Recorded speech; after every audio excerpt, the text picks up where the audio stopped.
Okay, welcome into the shop, friends. Now I've got a little bit of a different video that I'm excited to put together for y'all. So I want to talk in this video about hand planes, specifically the planes that I use in my shop, the ones that I use the most, how I integrate them into my workflow. I run a business here building furniture for clients, and I build all kinds of furniture, and I've shipped it all over the US. Been doing that for 12, 13 years. I first started using hand planes about 20 years ago when I took classes with Paul Sellers at Homestead Heritage in Waco, Texas. So I've been been around hand planes a long time. I know quite a bit about them, and I feel very strongly that if you want to make a really good furniture, you should understand and know how to use hand planes. For those of you who have been a little bit uncertain about them in your woodworking or haven't really had the courage to jump in and use them, I hope this video will help you do that.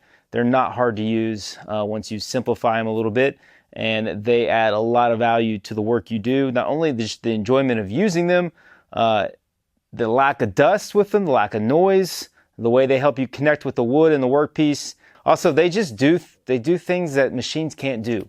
You know, and that's just the truth. If you want to fit a drawer into an opening, you need a hand plane.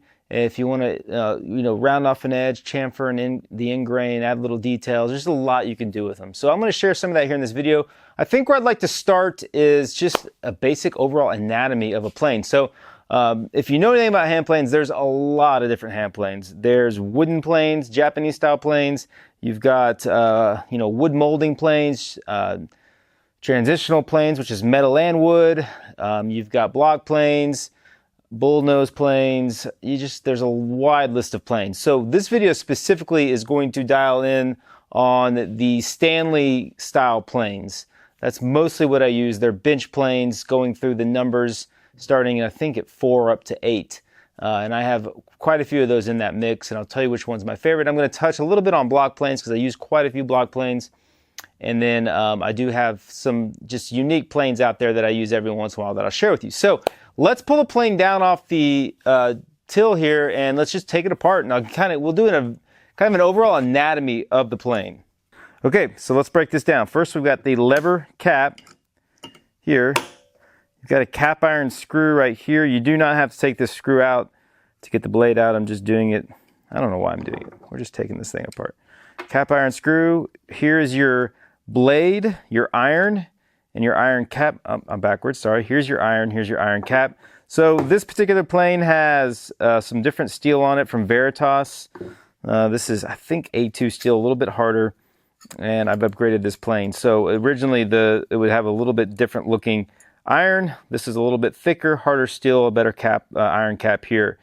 These, if you take a look at this blade, you can tell it has been sharpened a lot. I've almost gone all the way down to that hole there. So this blade's about ready to be discontinued and replaced. So we'll go more into details with these in a second. Here we've got I'm just going to call them the frog screws because I don't know what else to call them. Okay, so frog comes out. Frogs are standard 45-degree angle. Stanley, I don't believe, made different angled frogs for their planes, but plane makers, modern day plane makers like Lee Nielsen, they do make higher pitched frogs, so you could go 50 or 55, which steepens your angle, basically kicks this up, and is useful on harder to plane woods. So standard pitch or standard angle on these is going to be a 45 degree. Pretty standard bevel on your iron is going to be 25 to 30 degrees. You could go very much in depth on blade geometry and angles, but if you've got your standard 45 here, if you go anywhere between 25 and 30 on here on your plane iron, you're going to be in a good all-around useful angle. Sole of the plane here. You got your throat here, tote on the back, and the front knob on the front, the knob. That is the basic anatomy of a hand plane. Very simple. Now, let's talk a little bit about just general tune-up of a hand plane. So let's say you get an old used plane and you want to put it into action. The very first thing you want to do is get a straight edge and check the sole. Pretty unlikely that you're going to get a plane with a super flat sole.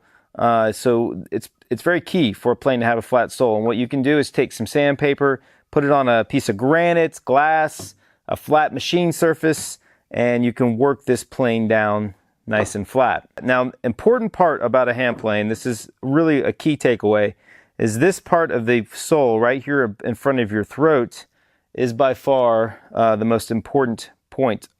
That's what supports your wood fibers. So if you, before you go to flatten this, you'd want to mark it up with a marker or something. And as you flatten it, if you still have marker marks right here in front of your sole, that's really not good. You gotta work the sole down until you have a nice, good grind all the way here in the front of your throat. The reason for that is as you plane, this is supporting the wood fibers right before the iron cuts the wood. So that's what's helping prevent tear out. And we'll go more into depth in this here soon, but it's really important that this part of your plane be tuned up and that it be, there not be a dip in here. Otherwise your plane's just never gonna work. So if you get a plane used, you wanna just go in and flatten the sole. Very important step. The next thing you wanna do is, I mean, if you want, you can clean up the handles. Generally these old Stanleys had a thick layer of varnish or something on them, and I like to take that off and just oil them, sand them. They have a much better feel in my hand. Honestly, some of them I don't even put finish on. Over time, they just kind of develop their own finish. So let's put the frog back on. A lot of times you want to take your frog and try to file this and clean it up. This one's pretty messy. It's been a while since I put any work into this plane. It has become less of a fine cutting plane and more of a rough cutting plane over the years because I've replaced it with with Lee Nelson plane. So we're going to put our screws back in here. So what these screws do here are tighten the frog down and lock it in place. Now, if I can get this going. There we go. This is the next pretty important part of the plane is the frog placement. So the frog has adjustment front to back. And that happens right here on this back screw back in here, which right there. And that's going to allow that frog to move forward or backwards. Now, the more forward the frog moves, which would mean the more towards the throat of the plane, the finer the cut you're going to take. It's closing the throat is what it's doing. The further back it's going, the more open throat is, the heavier of a cut, more aggressive of a cut you're going to take. It's a bigger opening and it allows for bigger shavings to come through, but it also, the bigger opening gives less support, as I talked about earlier, because this front part of the throat right here is further away from the cutting edge, so you're not supporting the fibers right at the cut. Whoops. So I'm just going to set mine here. I don't really know.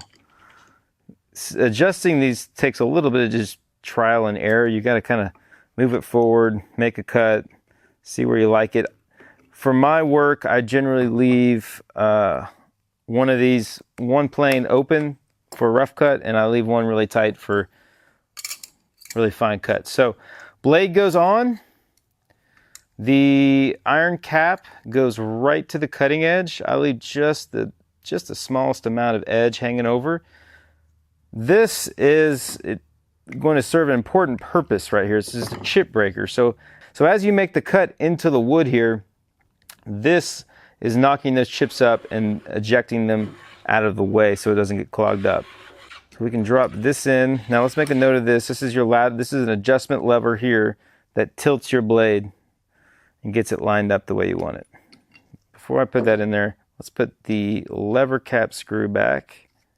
We also didn't mention, I should have, behind here, this brass knob is your depth of cut adjustment. So this is how much blade's going to come out, how heavy of a cut you're going to take.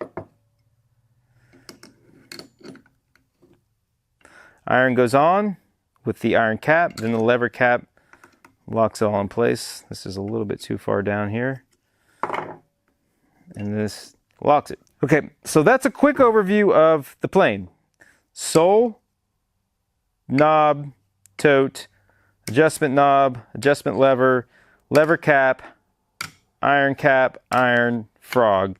Those are all kind of the overall parts of the plane. Important to remember that your sole needs to be flat and that this part right here leading up to the cutting edge needs to be dialed in and flat. So with that in mind, you'll have some ideas on the terminology. Let's talk a little bit about the planes that I use and have. Okay, so let's bring down the planes, and I just want to go through each one, tell you how I use them, why I have them, what they're used for.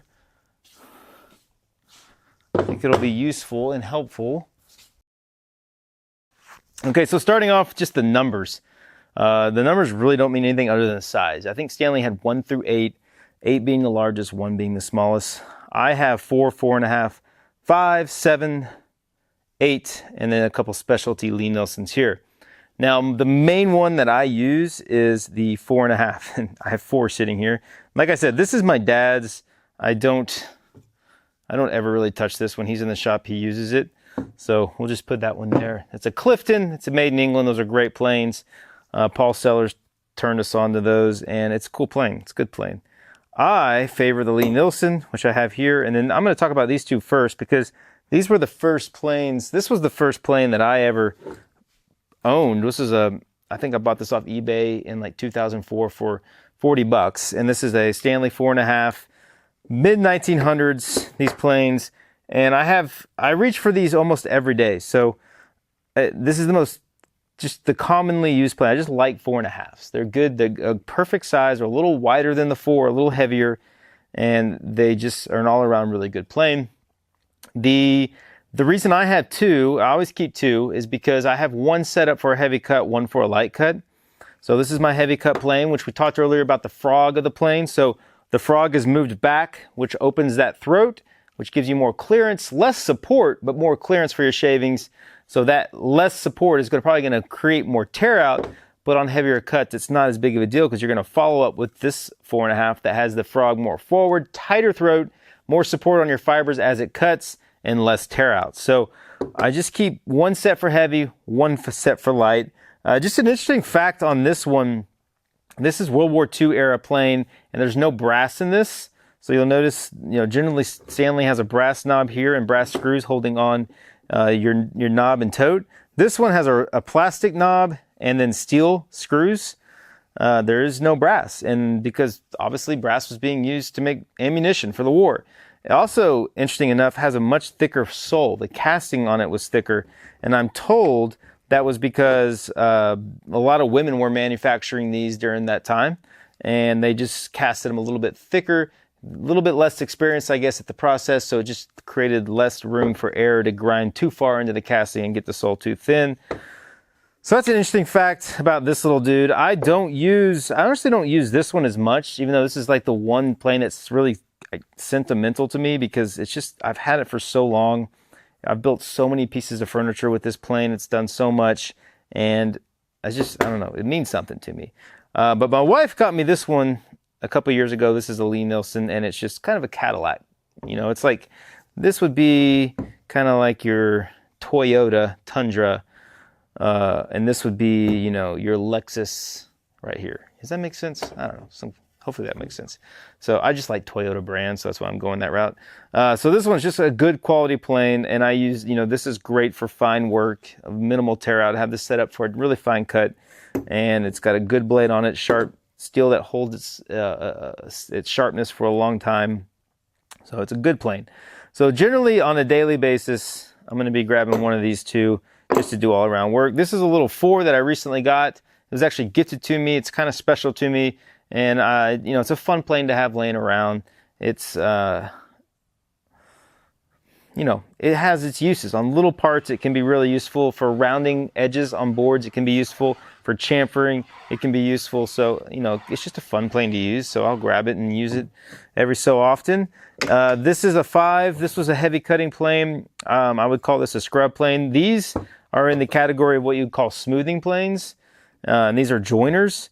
So smoothing, if you go back 100 years before there was ever machines, probably more than that, 150, you would use hand planes to surface your material instead of a joiner and a planer. So you would start with a scrub plane, you would get those rough cuts, really work it down pretty close to flat. You would come in with a joiner, smooth off the scrub plane marks, and that would flatten it even more because you got these long planes that can really ride high and low spots. And then finally, these are your smoothers. They would come in and they would smooth everything out to a finished surface. So that's kind of an explanation of how they were used back in the days. Now the scrub plane, I don't really ever use this plane anymore. I can probably put it in the tool chest. I have this actual dedicated scrub plane from Lee-Nielsen, which works great. It has a radius to the blade, and it has a really open throat. So It's designed to take really heavy cuts, and we're going to use these here in a little bit so you can see how it works. But it's, you know, I don't reach for it often, but when I need it, and I do use it. And these are a great plane I would recommend having around. Unfortunately, I haven't used it in a while because I sharpened the blade down to the point where it won't adjust out and cut anymore. So it's just basically a paperweight right now. I need to order a new blade. A little different plane though, because it's called a low angle because this blade is sitting, it's not really sitting on a frog. It's machined, it's dedicated. I don't honestly know off the top of my head what the angle is. Much lower, very good at cutting through ingrain. This will excel at cutting ingrain. It also will cut long grain as well. And one of the great things about this plane is since it doesn't have a frog and you can't move the blade forward and back, it has an adjustable throat. So this knob actually will turn and loosen, and then you've got a little lever here on it that's on the kind of a cam, and as you twist that lever, it's opening and closing the throat of the plane. So I love that feature. So as I'm working here, I might say, oh, I need to take some heavy cuts. I can open that throat really quick, adjust the blade out, take my heavy cuts, then I can dial that back, bring the blade back out, tighten the throat pretty quickly, and get really fine cuts. So this achieves kind of what I want out of the different settings here all in one, but it's a low angle, so it's a little bit different. It's more designed, I would say, for ingrain work, although if it's tuned up and sharp and you got the throat closed up, it'll cut highly figured woods really well, curls, burls, stuff like that. It's a fun plane to use. So those are kind of the two specialties. And then the bigger Lie-Nielsens here are bigger Stanleys, I should say, 7 and 8. These are more joiners. So if you're gluing up a tabletop or anything, cutting board or small tabletop, you're going to likely edge joint with these. Before I owned a decent joiner, I did all of my edge joining with these before I glued anything up. And I was really good at it. I'm not as good as I used to be, but I used to be really quick and efficient at it. But now that I have my really big Oliver with a 100-inch long table, I can get glue ups right off of that pretty regularly. Occasionally, I do have to dial in my joint on the table I recently built, sitting right behind the camera. It's such a wide table, I glued it up in several glue ups, and the final glue up was one glue up with 2 big pieces. And the only way to dial in that joint, or the only way I wanted to do it, was with this big hand plane, just kind of working it until it dialed in until how I wanted it. And I think, personally, as someone who's used hand planes for a long time, that learning to edge joint and joint 2 boards together is probably the best way to teach yourself how to use a plane. And we're going to do that here in the video in a little bit, so I can kind of teach you a little bit about why I believe that is. You will learn a lot about control of the plane, how to take different mounts off the edge. You know, as you joint an edge, it's very easy to get off square. So making an adjustment back to square is challenging. And if you can learn how to favor the weight of the plane to take different amounts in different areas, you really can master the plane much quicker, I think. Oh, I want to share real quick. This actually has a cool story, this plane here. So a good buddy of mine, Weldon Lister, who's a master gun engraver. He's much talented craftsman than I am. I get the privilege of calling a friend. Years ago, he actually brought this plane to me and gave it to me. And the cool story about this is his dad is Bill Lister, who, if you Google Big Bill Lister, you'll learn about this guy. He was a talented country western musician. He actually played back in the days with Hank Williams and was pretty well known. And this was his plane. And I'm sure he used it because he was a craftsman himself alongside a musician. And I guess Weldon felt like he was never going to use it, and this place right here was a good home for it. And so I appreciate so much that I have this. This is, another one of those planes that I wouldn't want to lose because it's just a cool backstory, and it's meaningful to me. So yeah, if you're bored and you don't have anything to do, Google Big Bill Lister and learn a little bit about him. All right, let's put these back. Okay, so some of the smaller, more specialty planes, block planes, obviously. I'm going to put this one over here, so we'll do that one last. I've got 2 different block planes that these are really the only 2 I use. And this one's in pretty rough shape. It's missing the front knob. It got dropped and bent. This thing's been through a lot. It's been on a lot of installs with me, and it's generally just kind of abused a little bit. But it's also a really good plane. This is another one that I need a new blade for. It's got the cap here, Blade pops out. The cool thing about this plane is it's called a rabbit plane because the blade goes all the way across the sole.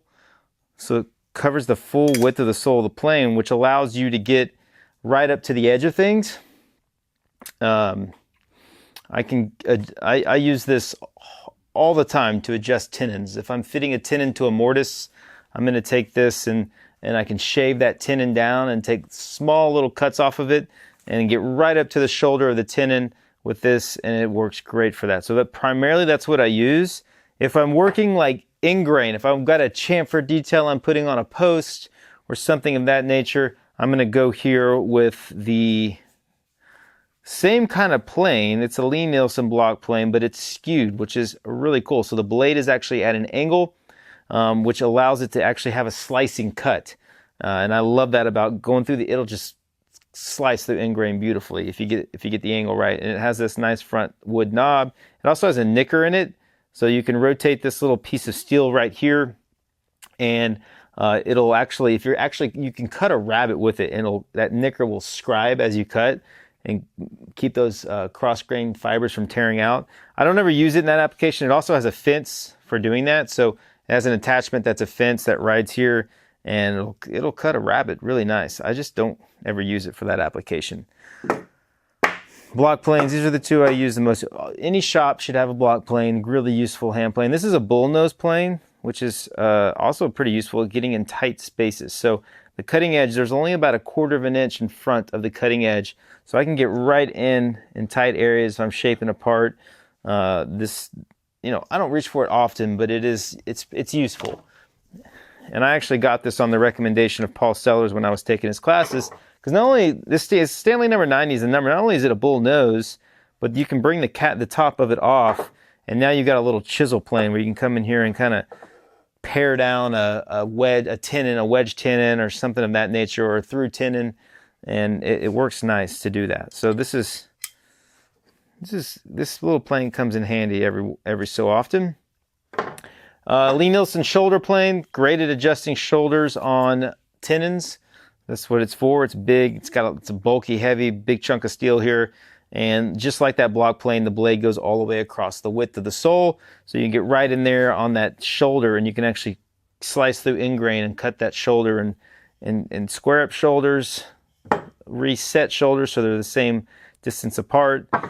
Honestly, if I'm being honest, I don't reach for it super often, but every so often I need to make an adjustment on a shoulder. If I get something wrong off the machines, I'll grab it and reach for it.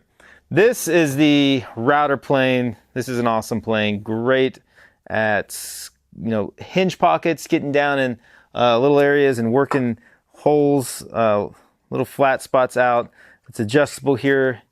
It goes up and down. Lie-Nielsen has a cool little depth stop on theirs. This is a great little plane to have in the shop. When you're using a lot of hand tool work, this works great. Unfortunately, I spilled some paint on it, which is a bummer. I need to clean it up, but the router plane is a good one to have. And finally, the cabinet scraper. This is not necessarily a plane, but if you own planes, you should probably own a cabinet scraper, because inevitably you're going to get tear out. Even in the best tuned up planes, sometimes wood just does not agree with us, and it's going to tear out and do weird things. And that's why you have this. This is superb at tabletops. So as I mentioned earlier, I might sometimes reach for my 4.5 here to level out a joint on a tabletop, which is recently I had to do on some oak. And it's very easy for that to tear out a little bit. It's just hard sometimes to avoid that tear out. This will come back and scrape. So this is going to be a scraping motion. And there's a lot that goes into getting this sharp. It's a little bit tricky, but that scraping motion will clear out, tear out. And the nice thing about this is it has this flat sole, so you're not going to just work a dip. Same concept goes with a card scraper. If you're familiar with a card scraper, it's just a piece of steel that you roll a burr on and you can scrape, tear out. But the disadvantage to this is you can sit here and scrape it and dish it out on a tabletop. And when you put finish on that, you're going to see that little dish. This doesn't do that because it has the sole and it rides over high spots. So it's a really helpful plane. It's good for me because my wide belt, which all my tabletops go through the wide belt, it has a bad spot in the head that leaves a little bit of a hump in the tabletop, and I can take it off really quick with this. It won't tear out. I can scrape it down real fast and then get to sanding, And it works great for that. I use it all the time for that. So these are kind of my specialty planes that I reach for. So that's a good overall view of the planes that I use in my shop. I have a lot more that I never use. They're just here. Somehow as a furniture maker, you tend to just collect planes and they show up. And you know, I just want to share with you guys the ones that really are applicable. I can't even say that word. Applicable. Man, whatever. Yeah, I just want to share the ones that are useful for me, the ones that I think will be useful for you. Now, if I was going to recommend like the beginning planes for you to get, my recommendation would be to get the block plane. You need one block plane. This is the one I would recommend getting, the Lie-Nielsen Rabbit plane. It is a little bit more expensive, but you're going to have it for your entire life. Or if you don't want to spend that money, you can pick up little Stanley block planes for fairly cheap. This is one I own. This is a Sweetheart plane with an adjustable throat, which is kind of nice. So any kind of block plane is something you should have. And then I would recommend a 4.5, either the Lie-Nielsen or an old Stanley that you can tune up. Veritas makes blades for these. This is the Veritas blade in this one. If you're going to use it all the time, you're going to use it a lot, I would recommend putting a better blade and cap iron in it. Not cap iron, iron cap, chip breaker, so that it just lasts longer and performs better and stays sharper and cuts better. Okay, so what I want to do is just a little bit of application for what I've talked about. I said I wasn't going to sharpen in this video, but I'm going to do a real quick sharpening job. I'm not going to go in depth here, but I can give you a quick rundown. I've got Big Bill out. That's the plane we're going to use. I've got a big pine tabletop, 74 inches wide out of 4 boards, really beautiful, that I'm working on. And it's the perfect spot here to kind of share with you a little bit how I can make this work. So I start with a diamond stone, and I'm going to do the bottom here. It's basically getting this nice and flat. It's already pretty flat, so I don't have a whole lot to do. Last I used this was to join up a tabletop out of white oak, and I used it pretty hard. So generally I would use a honing guide, but Big Bill's too big for my honing guide, so I have to freehand him. It's going to take a little bit more than I normally would have to do, just because that edge was pretty rounded over. Okay, so once I'm done with the diamond stone, I'm going to go to my ceramic stones made by Shapton. And this should go pretty quick here.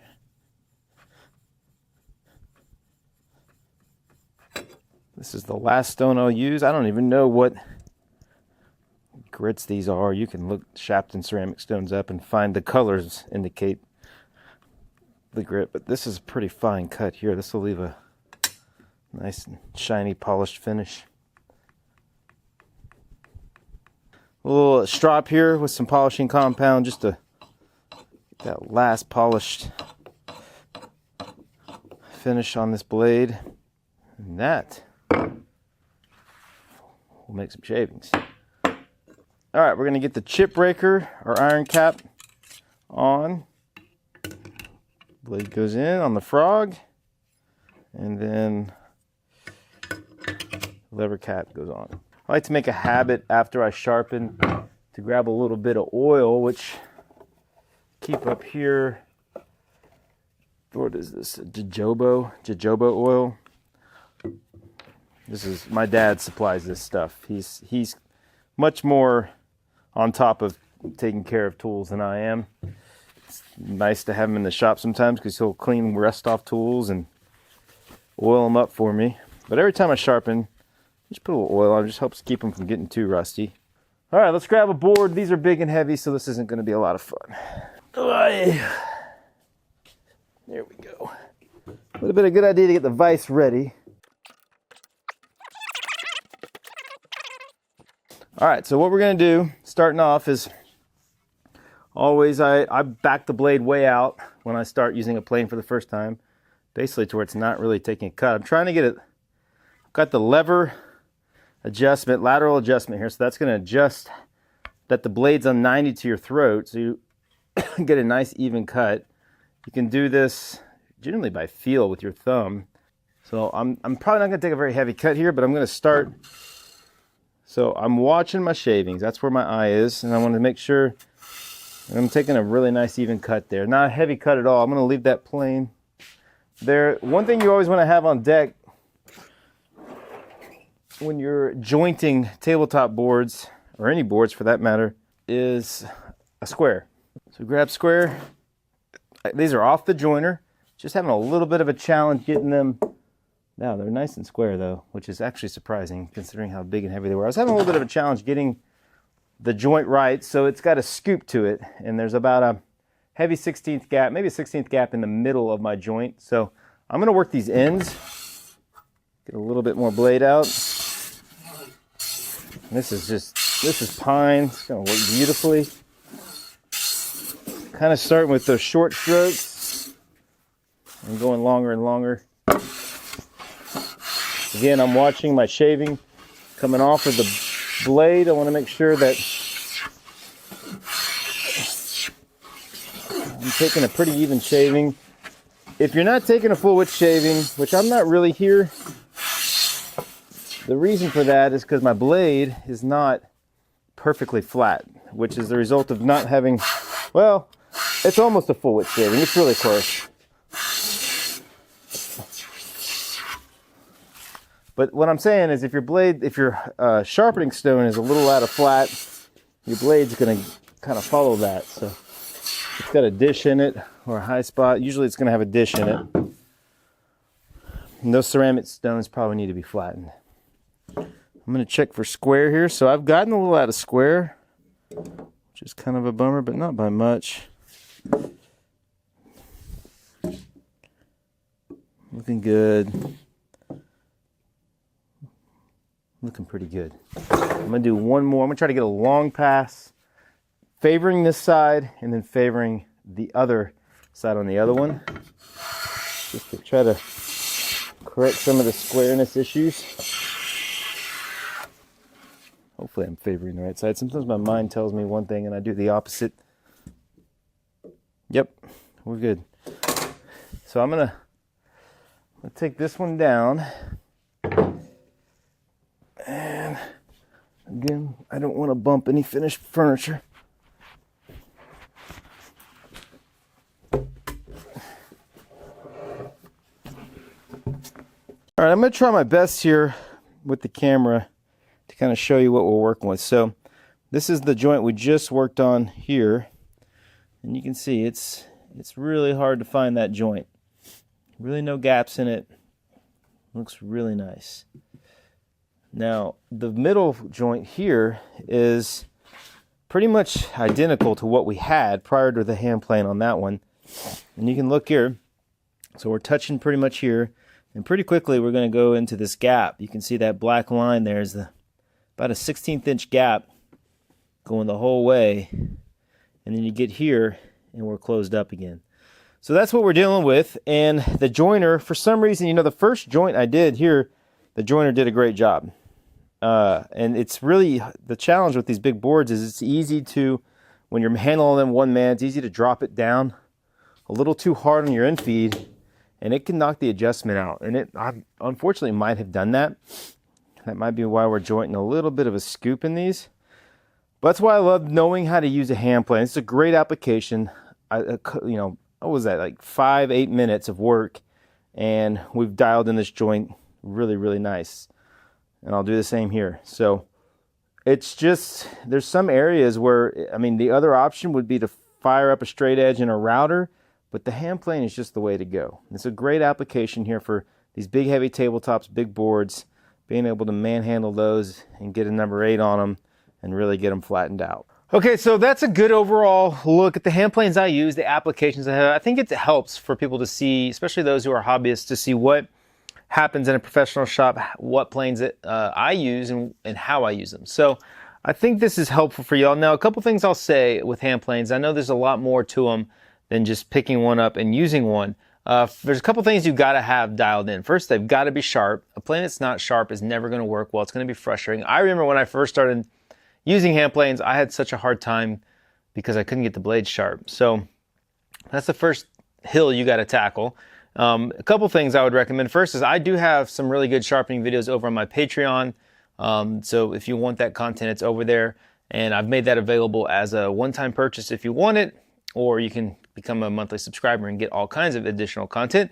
Also, my recommendation for anyone who wants to learn how to use hand planes would be to go over to Paul Seller's YouTube channel and just dive into that. He has a lot of videos on sharpening, a lot of videos on using hand planes, and he's who taught me how to use them.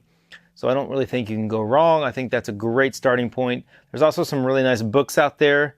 One book that I really recommend is Garrett Hack's The Hand Plane book. This one goes really in depth, so you can pretty much learn everything you need to know about hand planes in this, and there's a lot of info in there. Really good book.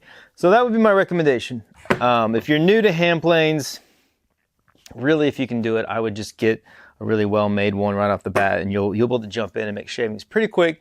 And I think you'll not only see improvements in your work, but you'll also just see the overall enjoyment of using hand planes. They're quiet. They feel incredible when you take those shavings and you see them peeling off. It's just an awesome feeling. It's very satisfying.